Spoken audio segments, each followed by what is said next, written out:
All right, joining us today on Pirate Radio Live, the PA announcer for the Carolina Hurricanes at the Lenovo Center. He is Wade Minter. Wade, good to have you back on. How you doing, sir? Doing great. It's finally getting a little rain up here in Raleigh. Oh yeah, same here, same here. Which has affected the American Athletic Conference softball tournament, which is going Mm. on here in Greenville this year, as the Pirates hopefully can play later tonight. But the roof will be on in Philly, so there will be hockey coming up tonight. I was going to say a night off for you, Wade, with a road game, but I know in years past you've done events at bars and restaurants and things like that. You doing anything fun tonight, or are you watching from your home? A little of both. So I'll be having some fun at the Carolina Ale House in Cary. That's going to be the home of our official watch parties throughout the playoffs, and tonight will be no different. So we'll be out there doing some games, doing some prizes, watching some hockey, cheering on the Canes from Wake County. Awesome. Good deal. Folks in the area, make sure to check that out. Sounds like a fun evening. Wade, man, it was a hectic, stressful evening, I guess, the other night as the Hurricanes were able to win game two in overtime. And I tell you what, how good this team is, Wade, or at least from my vantage point. They get down 2-0 pretty much immediately. And I still thought, okay, I think they can still win this game. I mean, do you have that feeling with this current Hurricanes roster? I do. I think that they have the ability to beat any team out there. It was a little bit of a test because the stats were all that the Canes had never trailed a single second in the playoffs up until about 4 minutes into game two when Philly scored twice in, I think, 46 seconds. And you didn't lead again until the end of overtime. So you got to wonder if the team had been reading the headlines like, oh, yeah, we never trail. A little bit of a gut punch there to go down early on a couple of goals and have to fight your way back. But they dug down deep and got some contributions from a few different folks, and were able to make it count, go up 2-0. And Freddie Anderson, spectacular shutout in game one. And then I don't know how the heck the puck didn't go in the net more for the Flyers the other night, but that was incredible to watch. Yeah, Freddie is definitely dialed in. This is like vintage Freddie. I think the Canes did a very good job of managing his workload throughout the season to not put too much wear and tear on him as an older goalie. They pretty much stuck to a very strict AB rotation with him and Brandon Bussey. And I think a lot of people were expecting to see Brandon Bussey at some point during the first round, and you really couldn't because Freddie was playing so well. He was winning a lot of games for the teams. He was facing a barrage of shots and keeping the vast majority of them out. And he doesn't really show any signs of wear at this point, which hopefully that continues. Wade Minter joining us. Wade, Canes were in the penalty box a lot in game two, and I know Svechnikov had 3 penalties by himself, and was on the way home from sports trivia and heard Maniscalco and Trip Tracy, and then not kind of almost disgust in their voice, like you got to stop doing this, you got to stop. And I know every penalty's different. There was one in particular where a Flyer kind of lowered his head, and there was a high sticking call. And again, I kind of like watching this. Wade, I've told you in the past, but like just as a fan where I don't know all the ins and outs, so I can just root for them to win and not worry about it. Sure. But from your vantage point, like, is it a discipline thing? Do they need to play cleaner? Is it just bad luck? How do you explain the penalties and the number of them? Yeah, kind of my take on penalties, especially in the playoffs, is that you have one of two games, and it's going to be one or the other. Either call all the penalties or call none of the penalties. And game one was kind of a call none of the penalties type game. Game two was a call all the penalties type game. And, I think for whatever reason, since he's been in the league, Fetch has kind of had a target on his back from the officials. They'll call stuff on him that they let slide on a bunch of other people. And I don't know why, and I'm not the first one to kind of notice that. But, Svetch is an instigator. He likes mixing things up. You'll see him with a smile on his face in there trying to stir up things. And he just ends up taking a lot of stick penalties, trippings, hookings, slashings, high sticking. And I think that's a little bit of they're watching for him more so than other players on that. And I think a little bit of it is just that's kind of the game he plays, and you take a little bit of the good with the bad there. But no, I mean, I think especially if you see that you're going into one of the games where it's like, okay, this is a call all the penalties game. You really have to double down your discipline because you don't want to give the Flyers power play a shot. That's how they got their first goal of the two in game two. And I'm sure that Svetch knows he needs to be more disciplined, but when you're out on the ice and the adrenaline's high, I think you just become who you are. And it happens in all sports, Wade. You get that stigma on you or that reputation, Yeah, whether it's right or wrong. sure. And yeah, they're watching you maybe more so than watching others.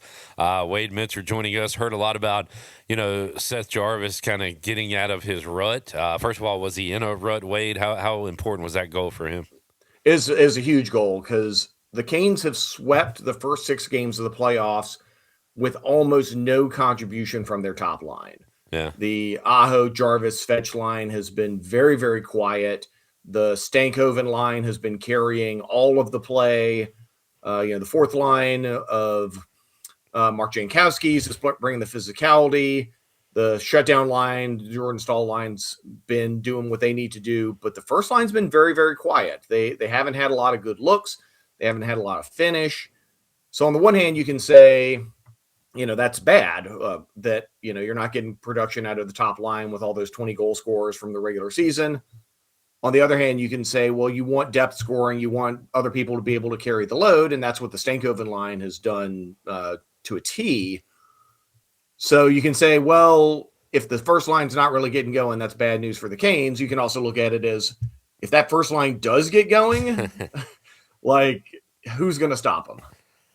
On that note, we're about due for an Aho goal here soon. He got a couple of empty netters in the first round, I think, against Ottawa. But he's been quiet. Svetch has been quiet. Jarvis has been quiet. So, and the Jarvis goal came after they moved him onto the Staal line. So I think everyone kind of in the room knows that line is snake bit for whatever reason, and being able to unlock production from that line, I think, is going to be a key as they go deeper in the playoffs. Wade Minter joining us. Wade, if you're looking for playoff MVPs, you got to go Stankoven for all the goals. You got to go Freddie Anderson for the great goaltending play. How about Miller and the acquisition and just watching? He's all over the ice, and Tripp Tracy was raving about him the other night in overtime. How about him in particular and the defense for the Canes? How have they looked through 6 games in the playoffs? They've looked great, and Keandre Miller's turned into the player the Canes thought they were getting when they traded for him, which is amazing. He's big body, he's got size, he's got skill, he can skate. His lunging stick play to knock a puck away from a breakaway was a thing of beauty.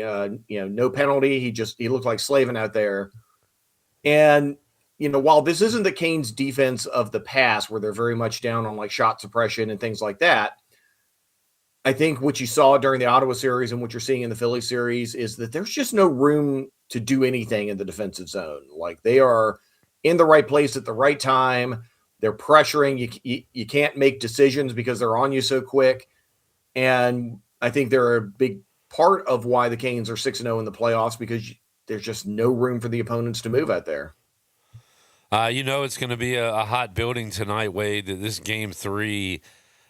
You can't win the series tonight if you're Carolina. You can't lose it if you're Philly, but it's huge. If you're down 3-0, I'm not saying the Flyers or any team gives up, but man, that mountain is a tough one to climb. So it's almost, all in tonight if you're Philadelphia. So what kind of the first period, I guess, the first 5-10 minutes going to be very important tonight, right, Wade? It is, yeah. You'll really see the tone there. And there's a lot of parallels, I think, so far in round 2 to the Canes-Ottawa series in round 1, where the Canes had a pretty dominant win in game 1 against Ottawa and against Philly. Game 2 against Ottawa went to double overtime. Game 2 against Philadelphia was a minute and 4 seconds away from being into double overtime. In both of those cases, the Canes managed to get the overtime goal. And I think you saw in the Ottawa series that really let a lot of the air out of the tires of the Senators. Having been on the other side of a few of those, I think the Canes can tell you that it's really deflating to go that hard, to be in a position where you were probably the better team, and then, go down 2-0 going back to your building. So that'll be really interesting to see. Like, does this play out kind of like the Ottawa series does, where, the Philadelphia Flyers gave it all they had and are a little let down, or do they dig deep, find something else? That I think is what you're going to see in the tone of the first 10 minutes or so of the first period tonight. Sabres win game one of their series. Wade, I've gone over this a lot this week. They'll play game two of that series Friday. Game four of Canes Flyers is Saturday, and if things go the Canes way, good grief, we're looking at a long layoff again, even a longer one than the first time around. But work to do there. But how about the Montreal Buffalo series? Is this one you see going for a while? I think so. I mean, both of them are really, really good teams. I think they both play similar styles. I think Buffalo's got the edge on the offensive side. Montreal's got the edge in defense and goaltending. They're both really good teams. Montreal swept the Hurricanes in the season series this season. Buffalo has been getting nothing but better as the season goes on. And that is one where I would be shocked if you saw it, a 4 or 5 game series. I think the two teams are very evenly matched. They're both very good. Either one of them could come out of that series and contend for a place in the Stanley Cup final. Carolina, obviously the overwhelming favorite to win the East now. It was a minus 220, something like that when I looked at 190, something like that. How do they handle that pressure, Wade? I mean, they've been in the playoffs. They've been in this scenario so long now. You would hope they would embrace it and say, hey, we are the boss in the East. We deserve to be in the Stanley Cup. Is this a team that is old enough, veteran enough to have that kind of mindset, you think? I think so. I mean, there have been a lot of Eastern Conference final disappointment over the past 8 years. And, on the one hand, getting to the conference final 3 years out of that run is amazing. On the other hand, getting one win out of 12 is not ideal. Yeah. But at least from where I sit up on press row, I feel like it's a different mindset. A lot of this veteran core that's been together for a long time seems to have learned and grown from kind of the misses when the playoffs get deep. I feel like there's a different mindset now. It seems like they're approaching it differently. It seems like these are the ones who've gotten close and it's, molded them and shaped them, as opposed to running into those Florida teams that got close and then they steamroll you, or running to the Boston teams that get close and then they steamroll you.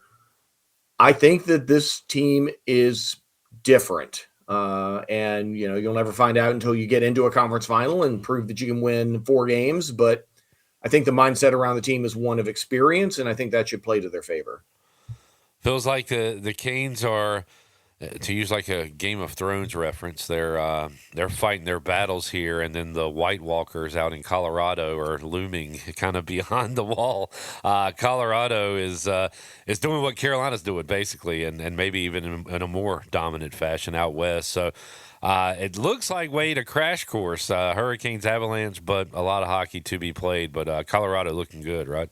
Yeah, that Colorado team is a wagon. They are going in with, I think, kind of average goaltending. Scott Wedgwood is not necessarily an elite goaltender, but they've got so many weapons on offense. They've got a lot of offense from the blue line with Cale Makar and team. They're very well coached. They are very, very dangerous. And, I think if you're looking at the math, you can see that it is a more likely outcome, Canes Avs finals. I don't think Minnesota's beating them, and I don't think Anaheim or Vegas is beating them. So, if you are the Canes, you manage to get the Eastern Conference final monkey off your back, and you're facing Colorado, you are facing an incredibly good team. I think you hit on a little bit there, Wade. I was talking to intern Nick, Canes Prospects, yesterday, asking him why it seems like things are so much more wide open offensive in the West as opposed to the East, and his simple answer was goaltending. Goaltending is better with some of these Eastern teams, but I don't know if it's a coincidence or what, Wade, but you were seeing like 7-5 scores in the West as opposed to 3-2, 3-1, 2-1 scores in the East. Yeah, I think that's right. I think the West has been a lot more wide open. Some of that, I think, is because the balance between offensive talent and defensive and goaltending talent is wider at West. I think the East has to play a little more of a smash mouth style of hockey to advance.